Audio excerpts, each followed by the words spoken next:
Hello friend, स्वागत है आपका हमारे यूट्यूब चैनल फार्मेसी गाइडर पर। आज के टॉपिक में हम आपको बताएंगे प्रेगनेंसी में सेफ मेडिसिन कौन कौन सी होती है और प्रेगनेंसी से संबंधित कुछ बीमारियां और दिक्कतें और उनका ट्रीटमेंट। सबसे पहले प्रेगनेंसी से रिलेटेड कुछ प्रॉब्लम देख लेते हैं जिसकी वजह से प्रेग्नेंट औरत को बहुत सी दिक्कतों का सामना करना पड़ता है। तो प्रेगनेंसी का जो प्रोसेस होता है वो 40 वीक्स चलता है, लगभग मतलब 40 हफ्तों का होता है ये प्रोसेस, जिसके दौरान महिलाओं के गर्भ में भ्रूण विकसित होता है। अंडाशय में बना अंडा और पुरुष के शुक्राणु मिलकर फर्टिलाइजेशन की क्रिया को आगे बढ़ाते हैं। प्रेगनेंसी के दौरान महिला को विटामिन एवं मिनरल्स के सप्लीमेंट की भी आवश्यकता होती है ताकि बच्चे और माँ दोनों को आने वाले समय में कोई भी दिक्कत न हो। अब इनकी तिमाही देख लेते हैं। लगभग 3 तिमाही होती है। गर्भावस्था की पहली तिमाही, ये 1 से 12 हफ्ते की अवधि को 1 से 12 हफ्ते की अवधि को पहली तिमाही कहते हैं। इसी तिमाही में 80% समस्याएं देखने को मिलती है, इसलिए इस समय ज़्यादा ध्यान रखने की ज़रूरत होती है। गर्भावस्था की दूसरी तिमाही, 13 से 27 हफ्ते की अवधि को दूसरी तिमाही कहते हैं। इसमें बच्चे का हिलना डुलना एवं फिजिकल एक्टिविटी वगैरह करना महसूस किया जा सकता है। गर्भावस्था की तीसरी तिमाही, 28 से 40 हफ्ते की अवधि को तीसरी तिमाही कहा जाता है। इस तिमाही में महिला का वजन बहुत बढ़ जाता है और महिला बहुत थका थका महसूस करती है, इसलिए महिला को इस दौरान ज़्यादा से ज़्यादा आराम करने की सलाह दी जाती है।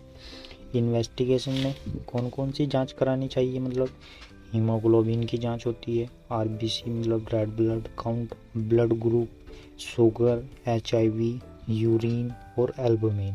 मतलब अगर आपकी डिलीवरी नॉर्मल नहीं हो पा रही है और किसी भी डॉक्टर के पास आप जाओगे तो वो सबसे पहले इन्हीं चीज़ों की रिपोर्ट देखेगा आपकी, उसके बाद ही आपको ट्रीटमेंट आपका करेगा। और यूरिन एल्बुमिन जो होता है वो तब करवाया जाता है जब हमारे लीवर या किडनी में कोई किसी प्रकार की कोई दिक्कत हो। और प्रत्येक महीने या 3 महीने के बाद अल्ट्रासाउंड भी कराना चाहिए। वैसे डॉक्टर तीसरे महीने, छठे महीने और 9वें महीने में करवाने की सलाह देते हैं। गर्भ का पता लगते ही ये कुछ टैबलेट डॉक्टर की सलाह के अनुसार शुरू कर दी जाती है, जैसे कि फोलिक एसिड दिन में एक बार 5 mg की टैबलेट होती है ये। विटामिन B6 और B12 कॉम्प्लेक्स में आती है टैबलेट, वो भी दिन में एक बार दी जाती है। एंड लिवोजन जेड या बिकासूल जेड या डेक्सोरेंज वाली टैबलेट जो होती है वो भी दिन में एक बार शुरू कर दी जाती है। प्रेगनेंसी के तीसरे महीने में टीटी का इंजेक्शन लगाया जाता है जो कि 0.5 ml उसकी डोज होती है और IME लगता है। ये तीसरे, 5वें या 7वें महीने में एक बार लगवा लेना चाहिए डॉक्टर की सलाह के अनुसार।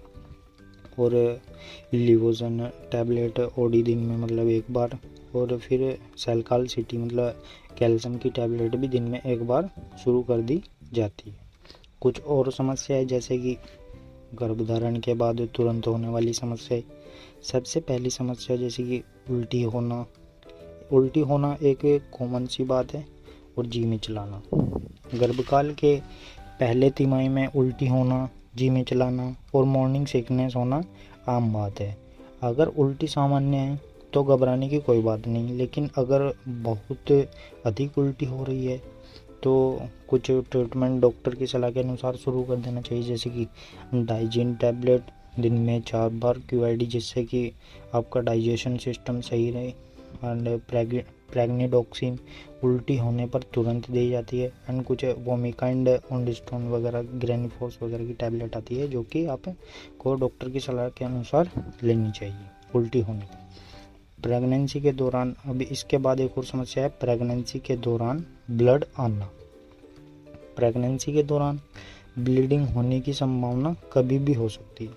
ब्लीडिंग के चांसेस और कारण प्रेगनेंसी की तिमाही में अलग अलग होते हैं।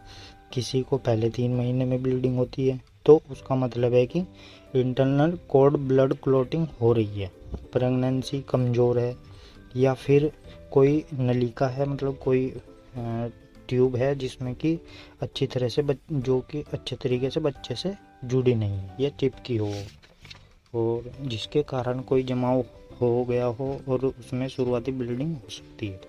अगर पहले 3 महीने में ब्लड आ रहा हो तो पूरी तरह से पेशेंट को आराम करने की सलाह दी जाती है।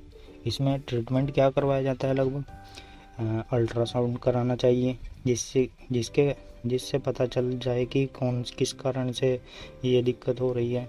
उसके बाद डॉक्टर की सलाह के अनुसार ट्रीटमेंट लेना चाहिए, जैसे कि दर्द होने पर एनोफोर्टान की टैबलेट, एंड HB कम है तो इन्फिरोन 2 ml इंजेक्शन जो कि IM लगवाया जाता है, एंड फेरी 100 mg इंजेक्शन एक दिन छोड़कर लगवाना चाहिए डॉक्टर की सलाह के अनुसार, एंड लेपिजेस्ट 100 mg की टैबलेट आती है जो कि OD ली जाती है, और डॉक्टर की सलाह के अनुसार भी आप उसे ले सकते हैं। OD है दिन में, जैसे भी डॉक्टर आपको बताएगा।